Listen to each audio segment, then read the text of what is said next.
Bismillahirrahmanirrahim. Assalamualaikum warahmatullahi wabarakatuh.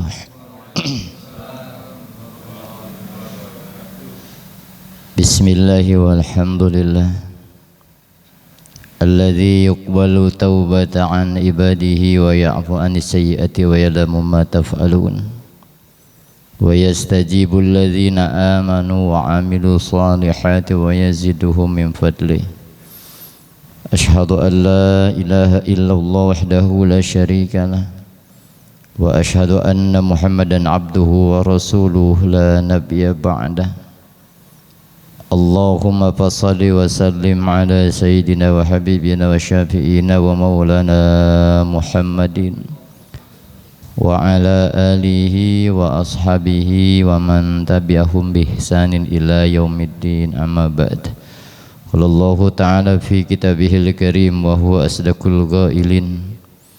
A'udzu billahi minasyaitonir rajim. Bismillahirrahmanirrahim. Wasari'u ila maghfiratin min rabbikum wa jannatin arduhas samawati wal ardu muttaqin. Wa qala ta'ala fi ayatil ukhra, innallaha yuhibbul ladzina yuqatiluna fi sabilillah. Sadaqallahul azim wa sadaqan nabiyul karim wa nahnu ala dzalika minasyahidin wa syakirin walhamdulillahi rabbil alamin. Segenap pengurus Dewan Mushola An-Nur yang saya hormati dan segenap jamaah Mushola An-Nur yang saya banggakan, alhamdulillahi rabbil alamin. Syukur kita kepada Allah Subhanahu wa taala yang dengan limpahan taufik, hidayah, inayah, rahmat dan kasih yang pada kita pada malam hari ini kembali kita dapat melaksanakan penghambaan diri kita kepada Allah Subhanahu wa taala sebagai bentuk loyalitas kita sebagai seorang hamba kepada Allah Subhanahu wa taala, yakni melaksanakan salat maghrib secara berjamaah selepas kita melaksanakan aktivitas kita pada hari ini. Besar harapan kita kepada Allah, semoga aktivitas kita pada hari ini senantiasa beribadah di hadapan Allah Subhanahu wa taala, dan dengan salat maghrib yang kita laksanakan pada malam hari ini semoga Allah mengurahkan keberkahan, kemudahan, kesehatan dan keselamatan bagi setiap kita masing-masing. Salawat teriring salam semoga tetap terlimpah dan tercurah kepada junjungan kita Nabi besar Muhammad sallallahu alaihi wasallam, kepada para keluarganya, para sahabatnya, dan kepada ulama-ulamanya Allah, kepada kita. Semoga Allah Subhanahu wa taala terus mengarahkan sikap istiqomah kepada kita untuk mengamalkan sunnah-sunnahnya. Terus kita berpegang teguh pada risalah ajaran yang dibawanya. Semoga dengan sebab itu kita diakui sebagai umat yang berhak mendapatkan syafaatul semua akhlak di yaumil qiyamah. Amin ya Allah ya rabbal alamin. Para jamaah yang dirahmati Allah Subhanahu wa taala, alhamdulillah pada malam hari ini seperti biasa selepas kita melaksanakan salat maghrib dan salat sunnah untuk memperpanjang i'tikaf di mushola yang kita cintai ini, kita coba untuk muzakarah belajar bersama untuk menambah hasanah pemahaman kita. Semoga waktu yang singkat ini mampu memberikan pencerahan kepada kita, dan alhamdulillah bahwa kekuatan iman yang ada pada kalbu kita masing-masing, seletih apapun kita dengan aktivitas kita hari ini, ya badan kita mungkin masih terasa lelah pun kita masih dapat melaksanakan kewajiban kita. Ini sebenarnya bentuk kesetiaan kita kepada Allah Subhanahu wa taala. Ini ibadah salat, karena salat ini pun menjadi barometer atas keimanan kita, bentuk kesetiaan kita kepada Allah, sekaligus bentuk rasa syukur kita kepada Allah yang hari ini dengan kekuatan Allah, dengan kasih sayang Allah, kita bisa melakukan aktivitas kita. Para jamaah yang dirahmati Allah Subhanahu wa taala, sebagai bahan kajian kita malam hari ini ada 4 tangga yang harus kita lalui untuk menjaga konsistensi spiritual kita. Dan ini juga yang akan menuju menghantarkan kepada kebahagiaan dan keselamatan kita. Ini kita ambil di surat An-Nisa, kedua ayat Qur'annya 146. Alladzina tabu wa aslahu wa tasamu billah wa ahlasu dinahum lillah. Shadaqallahul azim. Ya, kalau ayat ini kita terjemahkan dalam bahasa yang kita pahami, bahwa hamba-hamba Allah, saya tidak menggunakan kalimat orang, Pak. Walaupun orang itu nggak salah dalam bahasa tekstual terjemah, karena dalam etimologi bahasa itu, kalau orang itu belum tentu manusia, tapi kalau manusia pasti itu ya Pak ya. Kalau orang belum tentu, bener ya. Kalau manusia pasti.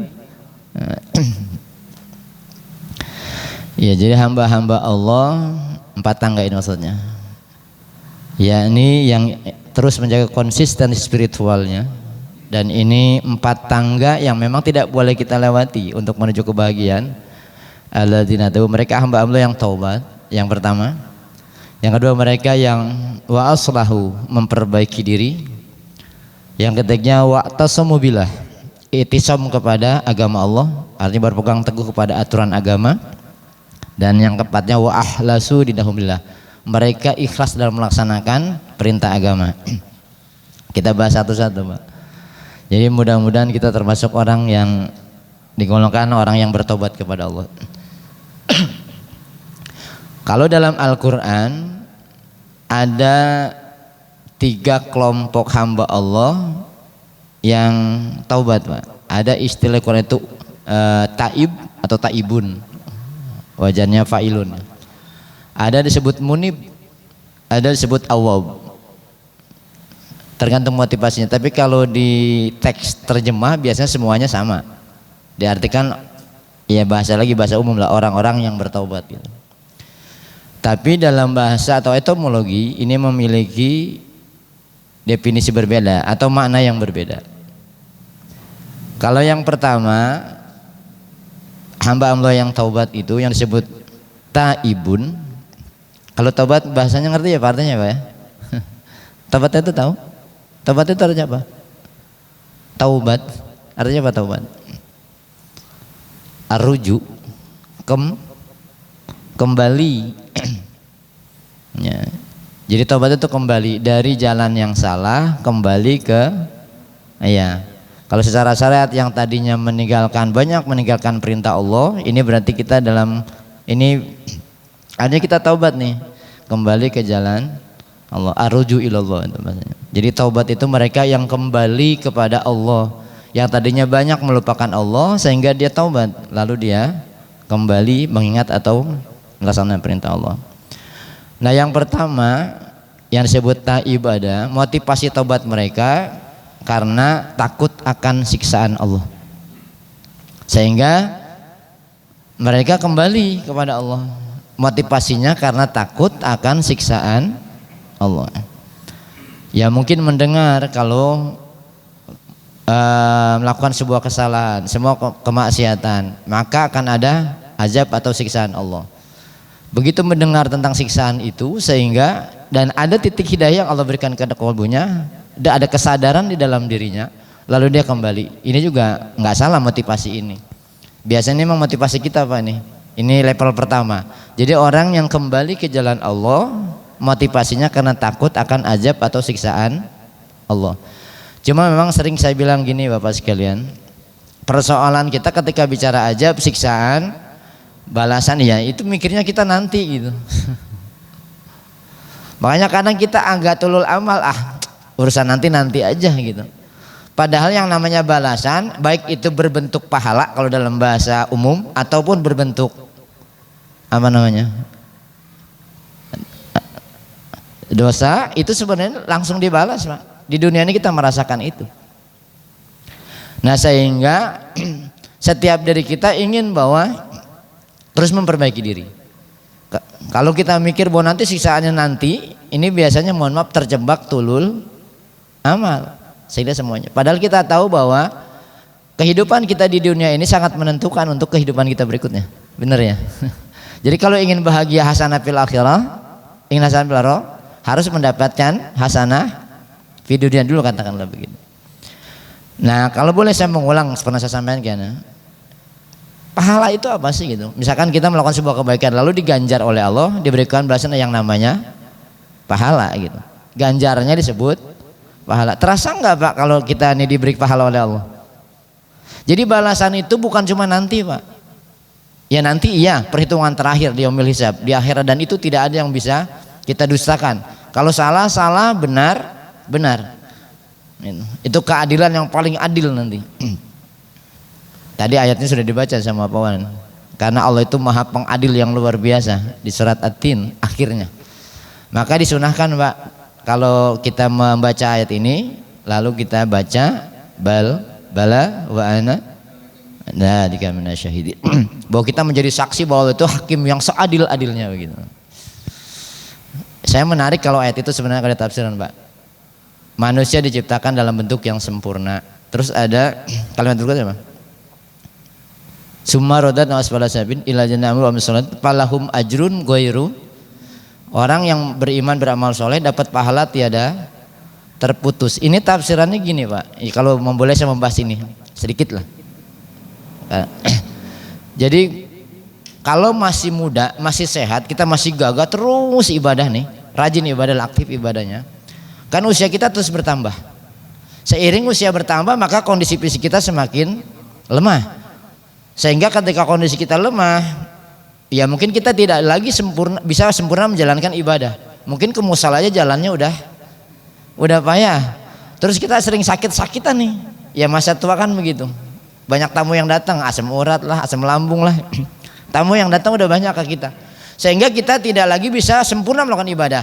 Maka kalau di masa sehatnya, di masa mudanya kita sudah aktif ibadah, maka pahala kita tidak terputus walaupun di masa tua ibadah kita banyak yang kita kurangi. Karena tidak sempurna tadi, karena kondisi kita lagi sakit misalkan. Sehingga sholat pun harus tiduran, nggak bisa harus kayak gerak nih misalkan karena sakit. Nah tapi pahalanya tidak dikurangi oleh Allah kalau masa ketika sehatnya, masa ketika mudanya rajin. Ya kayak sekarang lah Pak, makanya mumpung sehat. Ayo nanti ketika kita udah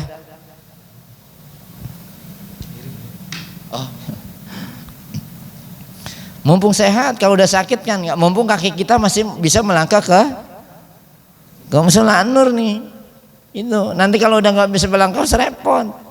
Tapi lagi-lagi ini motivasi ayat ini sebenarnya buat saya dan kita. Pahala tiada terputus yang masuk bukan cuma nanti. Jadi ketika usia kita sudah tua, ada ujur di fisik kita yang memang itu tadi kekurangan banyak karena sakit, sehingga pahalanya walaupun ibadah kita sholatnya nggak sempurna lagi, maksudnya nggak bisa berdiri karena mungkin sakit tiduran, tapi pahalanya tidak dikurangi sama sekali oleh Allah Subhanahu. Ini hebatnya. Maka mumpung masih sehat, mumpung masih apalagi kalau nanti penyakit bahaya, Pak, udah tua kan terkadang, tapi kita mudah sih enggak terkena penyakit pikun kan. Sholat maghrib misalnya 6 rakaat udah banyak ngawurnya lah. Tapi tetap walaupun begitu pahalanya tidak dikurangi Pak. Kalau syaratnya, saya ulang ini biar kita paham, syaratnya ketika sehatnya, ketika masa mudanya aktif melakukan. Ya. Enak nih ayat ini Pak sebenarnya. Nanti dapat itu ayatmu apa? Negara yang aman gitu. Watini wazin watursin wahadal baladil. Negara yang aman itu kalau di bahasa kajian tasawuf itu sebenarnya ketenangan hati Pak. Itu negara kita ini, badan kita nih disimbolkan itu. Ya cuma kan ayat ini kan kita teksnya aja kadang keterjemahan itu sering keluar itu. Jadi saya bahas kalau surat Watin, insya Allah suatu saat akan saya bahas tentang tafsiran surat Watin, kenapa menjadi penting dibaca, sehingga kita bisa mengambil pesan dari ayat ini.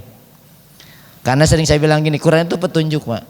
Yang petunjuk atau bentuk Quran itu surat. Kalau surat berarti kita mesti tahu pesan di balik surat itu.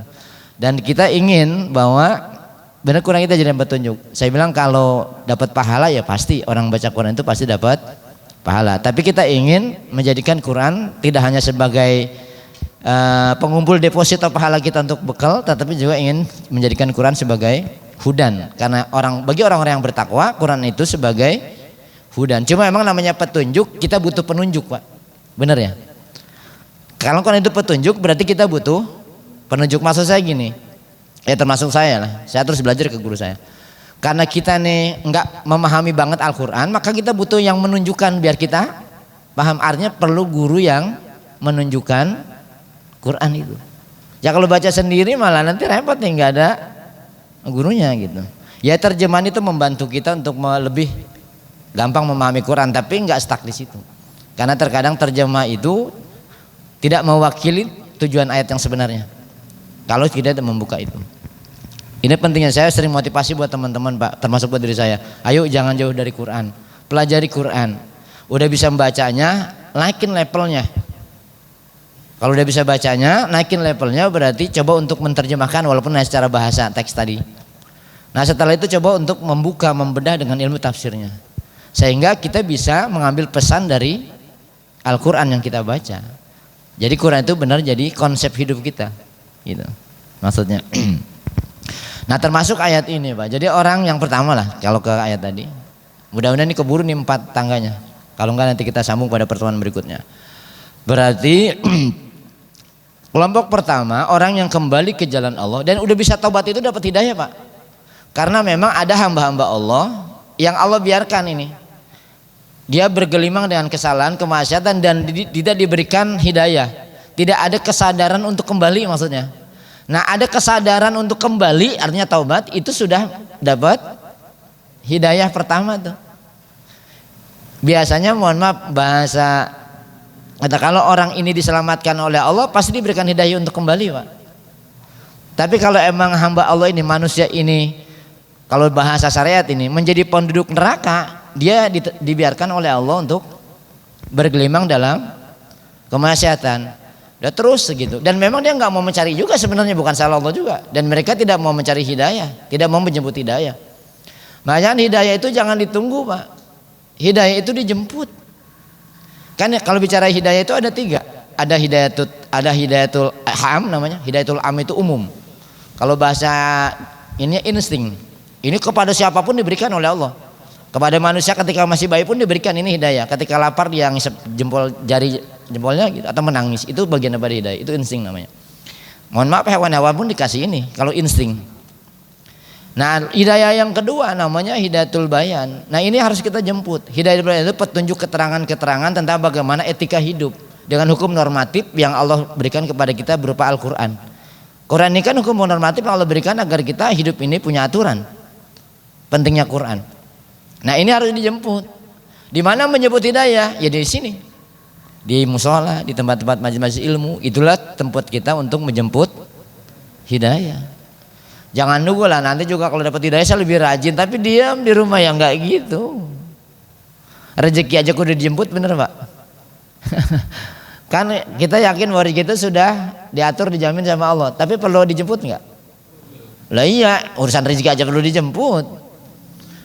Kenapa rezeki dijemput? Kalau bentuk uang ini sering saya buat intermezzo tapi ilmu Pak. Ya iyalah, duit itu mesti dijemput, orang nggak punya kaki. Emang mau datang sendiri ke kita? Ya rezeki itu mesti yang jemputnya ada yang ke kantor, tempat dia bekerja di perusahaan atau di mana, ada yang jadi pedagang, itu kan jemput rezeki. Jemput duit karena nggak punya. Ya ini ada tingkatan pertama itu.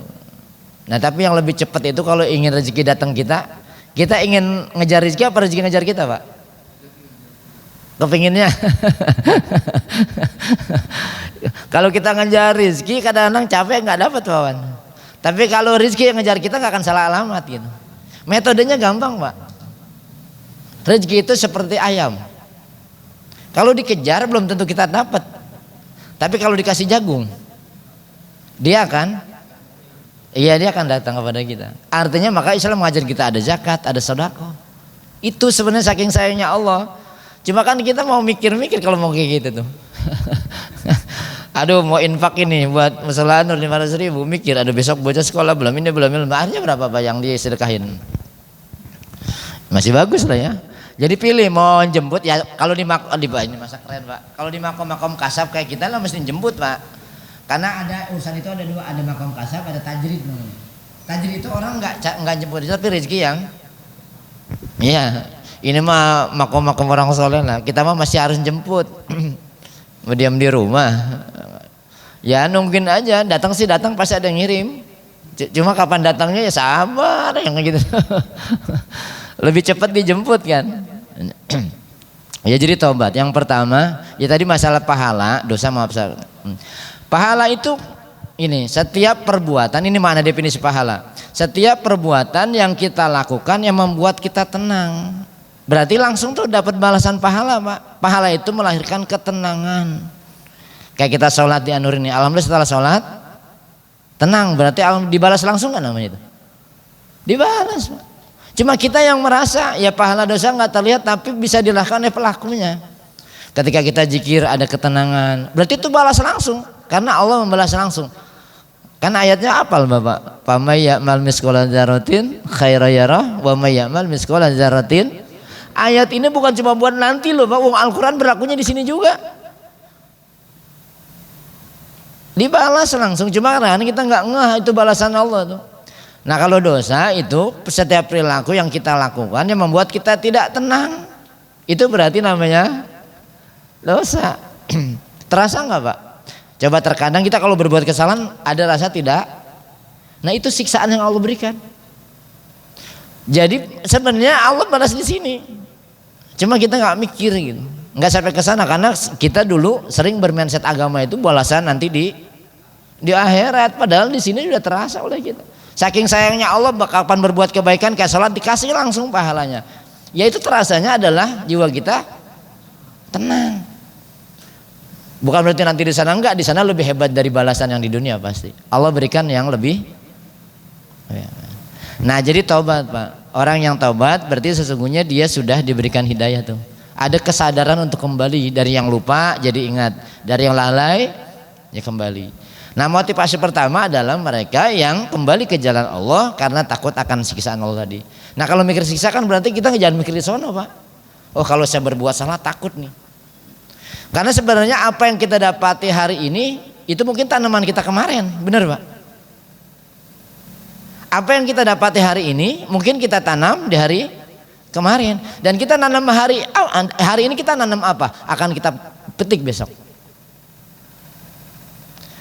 Sebelum di sana lo ya. Mikir oh berarti kalau saya berbuat salah kok nggak tenang. Wah ini berarti azab Allah, siksaan Allah. Takut lah Pak. Maka ketika kita berpikir ini, kita akan takut untuk melakukan kesalahan karena langsung dibalas di sini dengan ketidaktenangan tadi. Hidup penuh dengan kegelisahan, hidupnya tidak nyaman. Ketika kita jauh dari peringatan Allah, itu kan sudah diinformasikan sama Allah. Waman a'rada an dzikri fa inna lahu ma'isyata dongkah. Kalau kita jauh dari peringatan Allah, pengajaran Allah, jauh dari ibadah, fa inna lahu, maka mereka yang jauh dari ibadah, lalai peringatan Allah, ma'isyata dongkah, diberikan kehidupan yang sempit. Artinya enggak nyaman, kayak pakai baju Pak, di dunia ini enggak tenang. Satu, ini biar kita menghisap diri nih Pak. Maksud saya jangan nunggu di sana balasannya. Lagi ini ayatnya sering kita dengar. Semalam juga di majelis saya Pak, sedikit. Sering ayat kita. Paman sakulat mawazinuhu fahuwa fi isyati radiyah wa amaman khaffat mawazinuhu fa ummuhu hawiyah. Artinya apa nih Pak ya? Tahu maknanya ya? Ya lagi-lagi mohon maaf Pak, Quran itu berlakunya bukan cuma nanti di akhirat katakanlah, berlaku sekarang. Maka kalau kita diterjemah artinya maman sakulat mawazinu, barang siapa yang kebaikannya lebih berat, kebaikannya lebih banyak, maka Allah anugerahkan di dunia ini fi isyati, kehidupan yang menyenangkan. Tanda kebaikannya lebih banyak, terasa. Berarti Allah berikan kita fi isyati radiyah. Kehidupan dunia ini menyenangkan, enggak bikin mumet banget, bikin sulit banget. Maka saya bilang berarti sudah merasakan kehidupan surgawi sebelum masuk ke surga yang sesungguhnya nanti. Ketenangan, inilah hasanah fil akhirah Pak. Kebahagiaan akhirat itu bukan cuma nanti. Mana akhirat itu salah satunya ketenangan batin. Kehidupan di dunia menyenangkan, udah ada bidadari di rumah. Allah sudah siap-siapin semua. Cuma kita cari surga aja, surga yang ada malah dilupain. Maka bahasa saya nggak mencari surga kelamaan, Pak. Tapi bagaimana kita menciptakan suasana surgawi buat diri kita, buat keluarga kita, buat lingkungan kita. Jadikan di lingkungan An-Nur ini adalah lingkungan yang beraromakan surgawi. Jauh dari intrik-intrik persoalan hidupnya, semua pada rukun damai, penuh dengan ketenangan dan kedamaian. Kan itu. Surga itu kehidupan yang penuh dengan kedamaian dan ketenangan. Kalau baca di antara habis sholat kita Allahumma anta salam, kan minta masuk surga namanya Darussalam. Salam itu ketenangan bersama, keselamatan bersama, kedamaian bersama. Islam itu luar biasa, terasa oleh kita. Gitu. Tapi ingat sebaliknya, paman khafat, kalau ringan kebaikannya, sedikit berarti kebaikannya nih yang kita kerjakan kebaikan sedikit. Pak umuhu hawiyah. Saya kalau baca ayat ini agak geter loh hati saya, Pak. Oh ternyata kebaikan saya masih sedikit. Artinya saya masih kehidupan Pak umuhu hawiyah. Kalau di tekstual itu Pak umuhu hawiyah itu salah satu nama neraka kan ya. Tahu kehidupan neraka kayak apa, Pak? Gambarannya selama ini apa? Panas. Itu bukan cuma nanti. Jadi kalau kita di dunia ini kehidupan panas terus, berarti tanda bahwa keburukan kita masih lebih. Jadi nimbang-nimbang di sini nih. Nah kalau gini takut nih. Terasa oleh kita. Nah kalau mau jujur Pak, banyak mendapatkan kenyamanan hidup, apakah tidak nyamanan sekarang?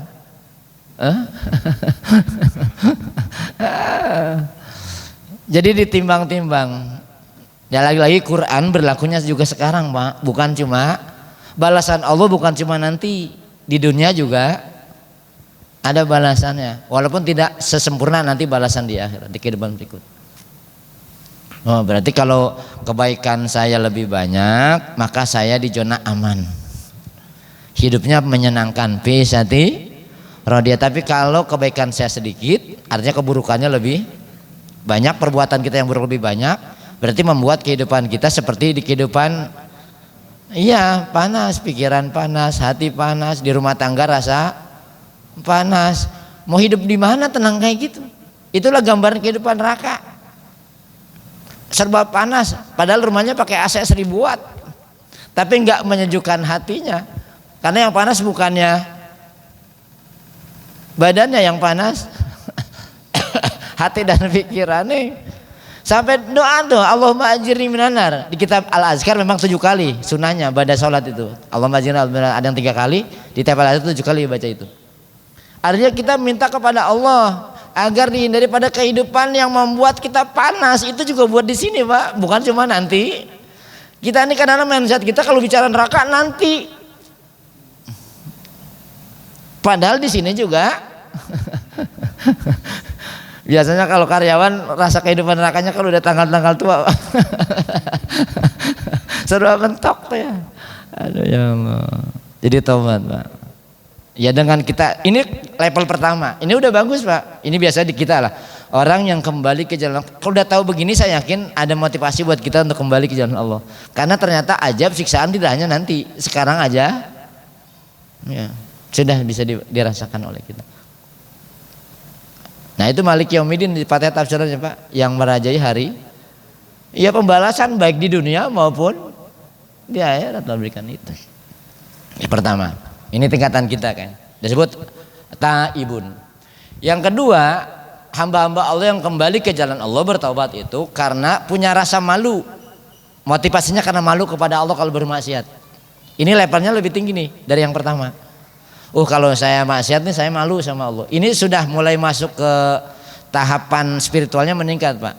Berarti sudah merasakan atau paling tidak sudah meyakini bahwa Allah senantiasa mengawasi dan melihatnya, sehingga ketika berbuat kesalahan dia punya rasa malu kepada Allah. Aduh saya kalau nggak sholat nih malu, aduh kalau saya bermaksiat nih malu sama Allah gitu. Ini disebut al-haya'u minal iman. Malu itu bagian daripada, bukan sebagian, Pak, bagian daripada iman. Karena kita min aja maknanya sebagian, nggak bagian daripada iman. Malu kepada Allah ini levelnya lebih tinggi. Jadi orang-orang yang sudah ke level taubatnya lebih tinggi, dia memiliki rasa malu kepada Allah ketika dia berbuat sebuah kesalahan. Level lebih tinggi. Saya kadang-kadang gini, saya marah-marah aja malu Pak kalau nggak malah nggak ada sebab loh ya. Kenapa? Wah Allah lihat saya itu masa marah-marah. Yang paling lucu kadang kita gini Pak, baca Bismillah tapi marah-marah, itu kan nggak nyambung. Bismillahirrahmanirrahim marah-marah kan nggak nyambung ya, nggak nyambung. Sudah mengatasnamakan Allah yang Maha Rahman, Maha Rahim, Maha Pengasih, Maha. Terus praktek perilaku kita marah-marah, nyambung nggak kayak gitu? Nggak malu sama Allah. Apalagi mengatasnamakan, sudah mengatasnamakan Allah. Sama Pak, kita mau bohong baca Bismillahirrahmanirrahim yang lendek wih. Udah mengatasnamakan Allah terus berbuat maksiat, mengatasnamakan nama Allah berbuat bohong. Ya saking aja Allah mah nggak dendaman kayak kita. Udah ngatasin nama gue lu masih bohong. Ini dari Bismillah aja. Nah kembali memiliki rasa haya, rasa malu kepada Allah. Ini levelnya agak naik. Nah yang ketiga adalah motivasi hamba Allah yang kembali ke jalan taubat itu karena memang dalam rangka mengagungkan dan menghormati Allah Subhanahu wa taala. Ini levelnya lebih tinggi. Dia taubat itu karena bukan melakukan sebuah kesalahan, bukan karena tatuk siksaan, bukan karena itu, tapi dia taubatnya memang rangka pengagungan dan penghormatan kepada Allah Subhanahu, yang menyadari bahwa setiap hamba pasti kayak kita nih tidak bersih daripada kesalahan. Ya paling enggak kita sering hilapnya. Hilap apa kalap sih? Kan ada bahasa, ada kalap, ada hilap. Kita hilap apa kalap? Kalau hilap itu salah nggak disengaja namanya hilap. Kalau salah disengaja bisa kalap. Orang kalau udah kalap repot itu. Sampai sama dirinya aja nggak kenal, lupa gitu maksudnya. Kalap udah. Itu gelap mata, gelap hati. Sama dirinya aja dia lupa gitu. Apalagi sama Allah. Nah jadi pengagungan, taubat Pak. Nah ini dalam kitab Iqadul Imam, ini sedikit saya bahas. Kan ada 3 komponen di tubuh kita yang harus kita bersihkan. Zawahir, domair, saroir gitu dalam bahasa. Nah yang kedua setelah kita taubat, ini orang yang taubat tuh bagus Pak. Sampai di ayat surat At-Tarim ya, ayat ke-8, surat ke-66. Coba Allah perintah ini. Ya ayyuhalladzina amanu tubu ilallahi taubatan nasuha. Asa ayat sampai begitu ayat akhirnya. Nah artinya kalau kita baca ayat ini saking sayangnya Allah Pak, yang disuruh taubat ternyata orang-orang beriman benar. Hai hamba-hambaku yang beriman, tubu ilallah, bertaubatlah kalian kepada. Artinya apa? Berarti pesan ayat ini orang yang beriman saja, yang sudah memiliki iman aja punya potensi dia berbuat salah. Nah yang ini yang maksud tadi yang mungkin rasa malu atau karena dia dalam rangka taubatnya mengagungkan Allah, di levelnya sudah naik. Jadi orang beriman saja, yang sudah memiliki iman saja, tetap yang namanya manusia punya potensi untuk berbuat salah. Maka ayat ini bentuk kasih sayang Allah, dipesan sama Allah, diambil perintah sama Allah. Tubuh ini fil amarnya, bertobatlah kepada Allah. Bahkan taubatnya taubatan nasuha. Taubatan nasuha ngerti Pak? Taubatan nasuha itu apa? Kalau diterjemah bisa taubat semurni-murninya, gitu ya. Ngerti nggak bahasa semurni-murninya apa? Yo kita mah nggak ngerti sebenarnya. Taubat nasuha itu berarti taubat zohir batin, karena manusia ada unsur 2 lah yang besar. Ada zohir, ada batin. Jangan cuma taubat nafsani. Kalau coba taubat di badan doang nih Pak, zohir biasanya kumat. Taubat besok kumat.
Artinya kalau ingin dicintai Allah, ternyata salah satu langkah harus kita adalah bertobat kepada ini jalan menuju cinta Allah.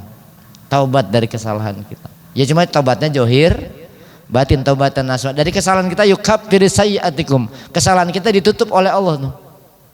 Ditutup. Wa yukaffiru ankum sayyi'atikum. Kesalahan itu ditutup oleh Allah. Oh berarti betapa sesungguhnya Allah mencintai hamba-Mu yang bertobat kepadanya, yang tadinya dia dalam kesalahan, lalu dia kembali ke jalan Allah. Allah cinta banget. Sampai kan ada bahasa gambaran hadis Nabi begini. Misalkan ada seseorang Pak kehilangan barang yang paling dia cintainya, yang paling dia sayang. Misalkan mohon maaf saya biar gampang dimengerti, mobil yang paling disayanginya. Baru beli 2 hari itu mobil yang paling dia kepingin sebenarnya. Punya mobil apa yang paling bagus sekarang Pak? Hah? Ya mobil yang paling Bapak seneng lah mereknya. Udah kepingin banget, udah lama tuh ngidam-ngidamin punya mobil itu. 2 hari beli, baru 2 hari beli langsung kondisinya kayak apa Pak? Wah stres, waduh mulai saya beli idaman saya mobil 2 hari hilang. Udah 1 hari tahu mas stres. Begitu hari ketiga dapat kabar, Pak mobilnya ada di sini Pak, ini mobil Bapak kan ya ketemu. Coba yang 2 hari lalu stres begitu bilang ke mobilnya ketemu apa yang dirasakan? Bahagia yang luar biasa. Nah ternyata Allah lebih bahagia dari itu ketika hambanya yang bersalah taubat. Allah lebih bahagia daripada orang yang kehilangan benda yang paling dia sayangi. Betapa Allah Maha Rahman kepada kita. Nah, bahkan Allah membuka pintu taubatnya pada siang hari. Kalau kita berbuat maksiat malam hari, Allah buka pintu taubatnya pada siang hari. Kalau kita bermaksiat siang hari, Allah buka pintu taubatnya malam. Tapi hadis ini jangan disartin salah Pak. Gua tobat siang nih nanti malam kan gua gitu. Maksiat siang nanti malam gitu. Enggak gitu. Oh siang gua maksiat terus nanti tobatnya malam kan dibuka pintu Allah tobatnya gitu. Enggak gitu. Maksudnya sakingku sayangnya Allah. Sebesar apapun dosa dan kesalahan kita, ampunan Allah jauh lebih besar. Rahmat Allah, kasih sayang Allah kepada kita jauh lebih besar. Ya sama ada logikanya kita Pak. Kalau ke anak coba. Sesalah-salahnya anak kalau minta maaf sama orang tua pasti dimaafin. Bener. Ayo kita manusia aja gitu. Kita nih anak nih salah banget sama orang tua, ngadep orang tua, ya bapak, emak minta maaf, minta ampun. Pasti orang tua kita memaafkan kita. Apalagi Allah yang Maha Rahman, maka kita yakin bahwa ampunan Allah jauh lebih besar daripada dosa yang kita lakukan. Cuma Allah cinta banget dah sama hambanya, demen banget yang dia berbuat salah lalu dia kembali ke jalan Allah. Itu pernah taubat. Yang kedua nih Pak, isanya berapa nih Pak? Oh lewat. Nah, kan sekarang geser waktu ya sholatnya ya kemarin-kemarin itu. Maghribnya agak itu, johornya juga jam 11.40, subuhnya jam 4 lewat 6 menit ya. Maka sekarang persiapan subuh kita lebih awal gitu. Seolah-olah waktu tidur malam kita lebih iya ya. Udah dekat kiamat Bapak ini. Waktu malam lebih sedikit ketimbang waktu itu. Biasanya waktu lama dan sebentar sebenarnya tergantung perasaan kita Pak. Sama 12 jam kalau ketemu yang seneng mah terasa lama atau terasa sebentar? Terasa sebentar, tapi kalau ketemu yang nggak seneng nggak usah 12 jam, Pak setengah jam aja nggak betah banget. Ya jadi buat yang kedua adalah langkah ini tahapan pertama taubat. Bahkan coba lihat kalau di kajian tasawuf saya bilang pintu gerbang pertama untuk membersihkan spiritual, meningkatkan spiritual kita adalah dari tasawuf pertamanya artinya taubat. Itu pintu gerbang pertama untuk mempelajari ilmu ya. Taubat nih Pak. Dan buat kita wajib lah menurut saya. Rasulullah istighfarnya secara ritual sampai 100. Artinya mohon ampunnya Pak. Angka 100-nya Pak kita juga bisa. Astagfirullahaladzim, astagfirullah bisa. Tapi kan kualitasnya beda. Jadi taubat itu amaliyah batin, lagi-lagi bukan amaliyah zohir loh. Taubat ini amaliyah batin karena berangkatnya harus dari hati, makanya harus ada penyesalan, lalu ada azam, keinginan kuat, tidak ingin ngulangi kesalahan lagi. Itu syarat-syarat terimanya taubat. Jangan tomat, taubat terus kumat, taubat terus. Ya itulah kita, makanya kayak kaca Pak, tiap hari dibersihin karena kotor ada abu lagi, bersihin lagi ada abu lagi. Biar nggak berkarat gitu. Kayaknya hati kita mau udah dosa udah berkarat banget itu. Makanya kalau di buah roman dulu orang tua kita ada istilah ngasak keris tuh Pak, dicabut rangkanya, digosok pakai jeruk nipis. Kenapa? Karatnya udah banget. Sebenarnya itu simbolisasi buat diri kita. Diri kita ini kali-kali dalamnya dibersihin karena udah kotornya banget nih. Hati kita sudah penuh dengan karat dosa, ya perlu dibersihin, digosoknya pakai Oh ya kayak gitu. Kalau di simbolnya pakai keris, pakai jeruk nipis kan kalau nggak salah itu biar ngilangin. Kalau karang mah pakai HCl kali. Wah bersih di situ. Biar bersih maksudnya. Nah yang kedua adalah langkah kedua setelah taubat aslihu islah. Islah ini berarti memperbaiki diri. Maka ciri orang yang tobat adalah mereka sibuk memperbaiki diri. Nah dalam ilmu Iqadul Imam istilahnya ada 3 pada ada al-islahu jawahir pembersihan badan ini, ada islahud domair hati, ada islahus sarair. Ya kita bahas satu nih Pak. Berarti awali pembersihan perbaikan fisikal dulu zahirnya 3 syaratnya bisalah satu umur. Islah perbaikan. Pertama perbaikan badan ya dengan tobat. Mau nggak mau harus tobat. Yang kedua takwa. Takwa itu ngerti Pak? Ya bahasa umum lah bahasa umum. Kalau di khotib-khotib kan sering dipesan wasiat pada tiap hari Jumat. Takwa dalam rangka menjalankan perintah Allah, meninggalkan larangan. Ini takwa mana umumnya. Makanya kadang-kadang saya Jumat itu kan sebenarnya sholat pembinaan lanjutan, pembinaan harian kita. Dan menjadi bahan evaluasi kita setiap mingguannya. Kalau hariannya di maghrib biasanya. Evaluasi kita apa yang kita lakukan hari ini, muhasabah terus Pak tiap hari. Kalau kita mah tahun sekali, tahun baru muhasabahan gitu. Mesti bagi kita tiap saat. Nah akhirnya selalu diwasiatkan oleh seorang khatib itu, ya ayyuhalladzina taqullaha haqqa tuqatih wa la tamutunna illa wa antum. Saya kadang-kadang kalau baca ini lagi khutbah itu saya nangis dewek Pak. Saya berwasiat buat orang lain sementara saya melupakan. Sampai minggu depan takwa saya meningkat enggak? Saya bisa enggak menjaga keislaman saya? Kan ini wasiat, kalau wasiat kudu dikerjakan, bener enggak? Nah, khawatirnya khotibnya berwasiat buat orang lain, dianya malah enggak ngerjain. Makanya jadi khotib itu kadang-kadang saya sendiri belum memantaskan diri Pak kalau belum bilang pantas. Berwasiat buat orang lain biar takwa, kitanya takwanya takut mitoha. Takut mertua. Kadang-kadang ya Allah itu buat meraba diri maksudnya biar kita muhasabah. Istilah berarti jalannya adalah takwa. Kita belajar lah Pak menyempurnakan syariat kayak sholat, teruslah melaksanakan perintah Allah, juga meninggalkan larangan Allah. Ada saatnya kita berjamaah di musola ini, ya kayak sekarang maghrib berjamaah, kita mamurkan tempat-tempat kita sebagai bukti bahwa kita mudah-mudahan menjadi kelompok orang yang dikategorikan takwa oleh Allah Subhanahu Wa Taala. Hamba Allah yang bertakwa. Yang punya rasa takut kepada Allah Subhanahu, itu definisi takwa paling sederhana. Takwa berikutnya adalah memelihara agar kita tetap berada di jalan kebenaran. Takyun mananya, menjaga atau memelihara agar kita tetap berada di jalan yang benar. Itu mana takwa, tetap di sirotol. Iya itu kalau syarat pada kita minta. Nah yang ketiganya adalah perbaikan diri kita. Yang zahir ini adalah dengan istiqomah. Nah ini berat nih Pak, sering saya bilang istiqomah tidak mudah diomong tapi pelaksanaannya berat. Padahal kita tahu motivasi Rasulullah itu amalan yang sedikit yang dilakukan secara kontinu terus menerus lebih baik ketimbang punya amalan banyak tapi diamalkannya sewaktu-waktu.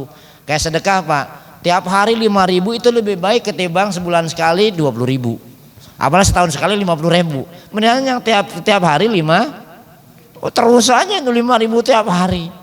Itu lebih baik. Itu nembusnya lebih cepat biasanya. Kabul hajatnya lebih cepat. Istiqomah terus ibadah. Walaupun mana istiqomah, alhamdulillah. Mana istiqomah itu saya ambil estimasi baginda Nabi. Kalau hari ini kita lebih baik daripada hari kemarin, kita berusaha hari ini lebih baik daripada hari kemarin. Hari esok usaha lebih baik daripada itu mana istiqomah. Jadi selalu ada peningkatan. Jadi enggak mantap tapi mandek Pak. Istiqomah itu ibarat kendaraan jalannya enggak 40 terus itu dari sini apa ke Tambun 40 aja kilometernya itu mah bukan istiqomah. Ya istiqomah itu dari 40 naik 50 naik 60 bahkan sampai naik 180, yang penting enggak goyang terus ke satu arah, itu namanya istiqomah seperti gunung. Maka mana istiqomah kalau yang setak itu enggak bagus Pak. Udahlah baca Fatihah ilmu segini udah Fatihah, itu mah bukan istiqomah. Ini kalau di kajian tasawuf sedikit bisa tambah. Kenapa Nabi Ibrahim menghancurkan patung-patung itu simbol Pak, dijamin keberhalaan. Patung itu simbol orang yang istiqomah mantap Udah baca biar bisa baca udahlah saya nanti istiqomah ini aja. Nah, itu menjadi kepatungan, nggak mau berubah. Maka dihancurin sama Nabi Ibrahim. Model gitu karakter di kita. Kalau Anda merasa begitu, hancurin pakai kampak kayak Nabi. Berarti ada sikap kepatungan di dalam diri kita, nggak mau berubah lebih baik. Begitu aja. Patung dari dulu begitu, kayak patung di mana yang menunjuk begitu di Jakarta. Dari saya masih kecil sampai sekarang begitu-gitu aja Pak itu. Nah, orang yang mantep tapi mandek ya begitu, nggak mau berubah. Orang istiqomah terus berubah ke arah yang lebih baik, itu namanya Islam. Nah, kesimpulannya Bapak, ini berdua.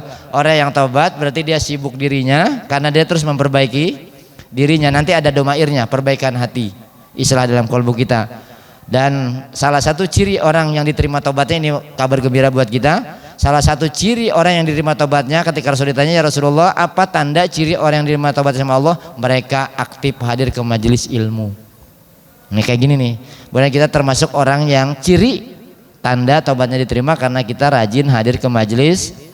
Insya semoga bermanfaat bagi kita. Allah berikan kita kekuatan terus memperbaiki diri kita dan terus meningkatkan kualitas ibadah kita di hadapan Allah Subhanahu wa taala. Kesalahan kita diampuni oleh Subhanahu wa taala. Dari segala banyak khilafan dan kekurangan, maaf. Wallahu muwaffiq ila thoriq. Wassalamualaikum warahmatullahi wabarakatuh.